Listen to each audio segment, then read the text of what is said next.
Mes chers, bienvenue pour ce rendez-vous AFA numéro 20 du 15 mai 2023 et je vais vous parler cette semaine de plusieurs points majeurs dans ce temps printanier très pluvieux, mais à mon avis c'est fait pour hydrater tous nos projets et pour ensemencer la terre de notre futur. Pourquoi? Parce que nous allons rentrer dans la nouvelle lune en Taureau, qui est saluée aussi par l'entrée de Jupiter, qui est saluée aussi par ce carré à Pluton. Je vais vous en parler vendredi, parce que vendredi, ce sera le jour exact de cette nouvelle lune, et la veille, nous aurons eu rendez-vous avec le jour de l'ascension. Donc vous voyez, il y a beaucoup d'informations. Alors sachez déjà que pour le tirage Solune, vous voyez, nous sommes en train de rentrer dans la 5e gardienne, qui est ici, dont la couleur est le noir, qui est associé au mois de mai, qui est associé, voilà les deux cartes qui la définissent dans l'anaconde Solune, de nouvelle lune à pleine lune, la gardienne de la tranquillité avec Donate et l'ouverture au monde des secrets. Et puis dans le monde donc de pleine lune à nouvelle lune avec Étoc, la gardienne du discernement, parle le Highway Loan. Voilà. Alors, nous parlerons évidemment de Donate et de cette entrée dans nos mondes des mystères et des secrets. C'était très intéressant quand même de savoir que au mois de mai, au moment où tout commence à faire surface, eh bien, il nous est demandé d'aller explorer nos profondeurs. Et si vous avez déjà fait des cercles de gardiennes, des 13 mères originelles, peut-être que vous vous rappelez que la 5e gardienne, c'est le rendez-vous avec Isis. Alors, je vous ai mis dans l'agenda de cette semaine quelques informations sur Isis qui sont certainement pas suffisantes, mais vous voyez, il y a cette croix. Cette croix, c'est l'encre. Et l'encre, c'est une croix de vie, c'est une clé de vie. C'est un symbole qui signifie la vie, qui signifie je suis, qui signifie l'intégrité, qui donne aussi lieu à notre intégrité physique, notre santé. Ça veut dire que elle va symboliser l'existence mortelle, mais aussi immortelle de l'après-vie. Elle symbolise, dit-on aussi, le Nil et son delta fertile de Basse-Égypte. Ça, c'est très intéressant. Ou bien on pourra aussi voir un ange. Mais dans cette dimension d'Isis, moi, je veux simplement vous parler de comment est-ce qu'on peut se relier à cette figure majeure, la gardienne d'Isis, qui est la déesse funéraire et qui est celle qui est aussi reliée aux figures de la déesse mère et qui est celle qui nous apprend que nous sommes des êtres humains dotés d'immortalité. Alors, si vous ne connaissez pas l'histoire d'Isis, je vais vous la raconter en quelques mots parce qu'elle est extrêmement frappante si vous êtes dans ce temps de quête intérieure et d'essayer, on va dire, de rassembler les morceaux pour comprendre votre cheminement existentiel. Isis est l'épouse d'Osiris. Elle est, dit-on, la protectrice des défunts et elle règne sur le monde souterrain. Alors, si vous suivez mes chroniques, vous voyez qu'elle est reliée aussi à Perséphone et évidemment à sa mère Déméter, puisque la mère Terre est la mère de Perséphone, qui a été enlevé par le dieu des enfers, Hadès, et qui doit vivre 6 mois de sa vie sous terre. Or, c'est le moment où Perséphone peut rejoindre sa mère, et puis ce moment où elle va pouvoir vivre dans le monde incarné, le monde de la matière, retrouver sa mère, retrouver sa dimension physique. Et c'est ce moment-là que nous choisissons aussi pour célébrer cette vision d'Isis. Alors Isis, elle est mariée à Osiris, qui est à la fois son frère et son époux. Et lui, il règne sur l'harmonie cosmique. Intéressant. Lui, il fait l'alchimie dans le monde. Lui, il est chargé de rassembler les énergies pour créer une harmonie dans le monde entier, dans l'univers. Mais il est assassiné par son frère Seth qui convoyait, comme on dit, qui voulait simplement prendre sa place et qui le découpe. En morceaux. Vous voyez comme c'est intéressant. Osiris, les membres d'Osiris sont éparpillés et Isis va partir en quête des membres de son époux pour en fait le retrouver, le réassembler et en faire le souverain éternel d'un monde d'esprits immortels. Et c'est avec cet homme remembré, rassemblé, alors je vous passe les détails, ça vous pourrez voir évidemment, mais quel qu'on soit Horus avec ce corps reconstitué, et puis Horus, qui n'est autre, vous savez, c'est le symbole du soleil, là vous l'avez certainement déjà vu, hein, le symbole d'Horus, eh bien lui, il va rentrer en conflit et combattre Seth, son oncle qui a tué son père, et puis Seth, il est soutenu par Ré, qui n'est autre que le roi soleil. Vous voyez comme il y a une lutte dans cette histoire entre l'ombre et la lumière, avant de devenir le pharaon idéal. Alors, je vous raconte tout ça en vrac, mais c'est un vrac. Ce sont des morceaux éparpillés d'une histoire qui nous dit que nous sommes de même, des morceaux éparpillés de notre propre histoire. Et comment et à partir de quoi nous allons les rassembler? Nous allons en faire un conte qui va nous permettre d'aller à la rencontre de nous-mêmes. Ce culte d'Isis, vous savez, il existe depuis le XIVe siècle avant Jésus-Christ. Il a été très très important dans le bassin méditerranéen. Et donc je vous l'ai dit qu'on le rapprochait des mystères d'Éleusis, puisque Éleusis, c'est la terre, c'est le lieu où se refuge Déméter quand elle perd sa fille Perséphone.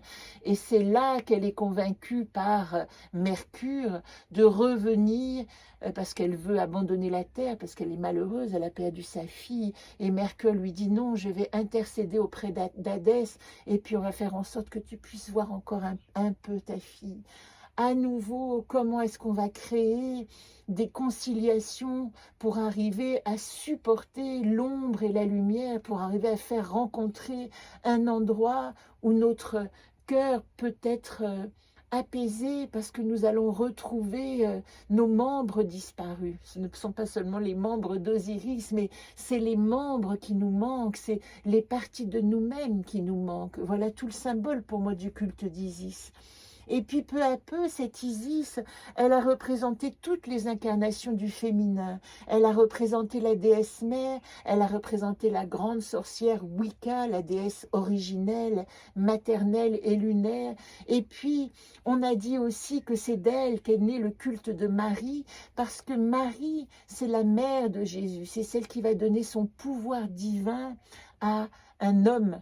Et peut-être que c'est par Isis qu'est arrivée cette histoire que nous étions au départ issus de la Grande-Mère et que la Grande-Mère, en étant avec son cœur de mère, va donner son pouvoir à son fils et qui va devenir, lui, le porteur divin de ce symbole. C'est pour ça que nous croyons aujourd'hui en un Dieu mâle, en un Dieu homme. On parle d'un Dieu masculin et non pas de cette déesse mère qui tout à coup, avec les millénaires, s'est mise au service de l'homme, de ce divin, de cet homme incarné. C'est intéressant parce que vous voyez dans le I Ching, on parle aussi du créateur et puis de Quen, le récepteur, c'est Yang et Yin, et le Yin, lui, c'est le souffle, c'est celui qui permet que le Créateur puisse donner vie. Voilà comme nous sommes en permanence dans cette alchimie de réconciliation entre nos parties Yin et Yang.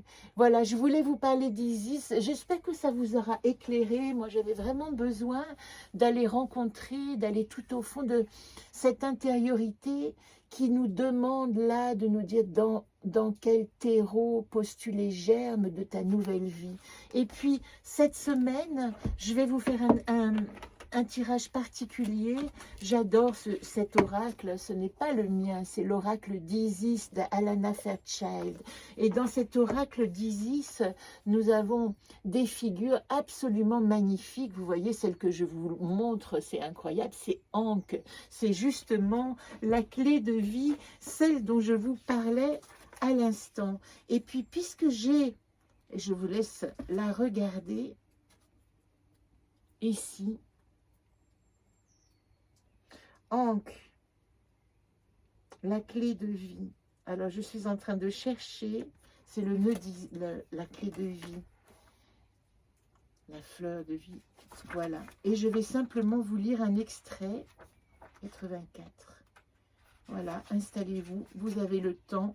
Et en fait, ce petit tirage, il va être constitué de cette carte Ankh que je vous montre ici et de cette lecture. Et je vous souhaite une très belle semaine et je voulais simplement vous dire aussi que vous avez rendez-vous encore cette semaine avec votre guerrier au repos. Vous voyez, ce guerrier reconstitué par Isis, Osiris revenu du combat. Et je vous invite peut-être à aller voir tout simplement la petite vidéo de la poésie que j'en ai faite. Et vous avez encore le temps de colorier votre carte originale qui était comportée de Jacquem, voilà, hein, dans le jeu Anaconte et qui est devenu dans le jeu Mon Anaconte à moi, je vous montre tout, voilà, et qui est devenu Jacquem gardien dans la maison fantôme. Je vous renvoie le lien de la vidéo, évidemment, à la fin.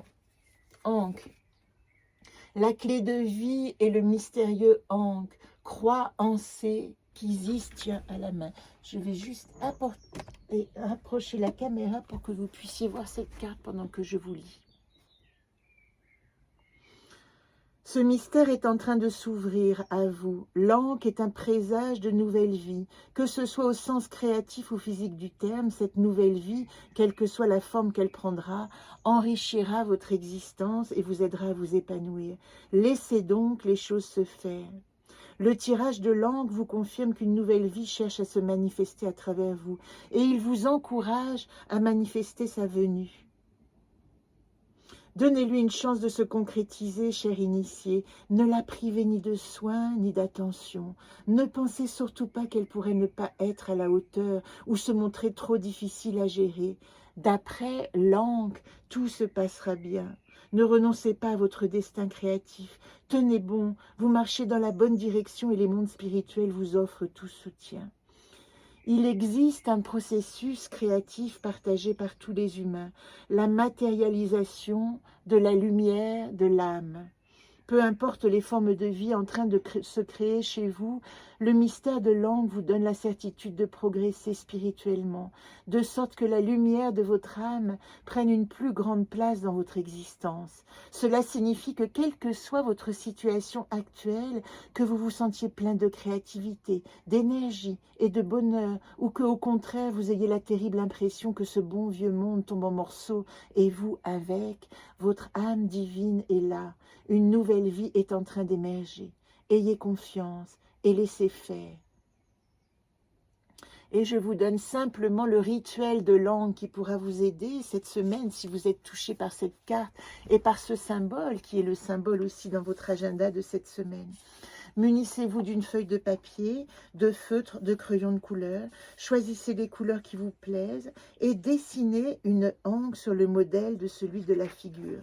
Ci-après. La voici. Vous voyez, c'est l'exercice de cette semaine. Vous reproduisez cette croix. Ce serait bien qu'elle remplisse votre feuille. L'important est d'avoir la place d'écrire aussi à l'intérieur de la boucle. Utilisez cet emplacement pour y noter ce que vous ressentez au sujet de cette nouvelle vie, cherchant à se manifester à travers vous. Des mots, des dessins. La boucle de l'Ankh fait office de cadre sacré. Si vous ne savez pas trop, je vous le rapproche, si vous ne savez pas trop ce qui est en train de vous arriver, mais que vous avez une idée de ce qui vous plairait, ajoutez-le. Mettez autant de détails que vous le souhaitez. Le plus important, c'est l'amour que vous y mettez. Cet espace libre formé par la boucle de l'Ankh constitue le réceptacle psychique de ce rituel, les entrailles d'Isis. Il va co-créer avec vous votre destinée. Vous pouvez ajouter des dessins en dehors de la boucle, ils profiteront également de l'énergie de l'Ankh, mais moins que ceux à l'intérieur.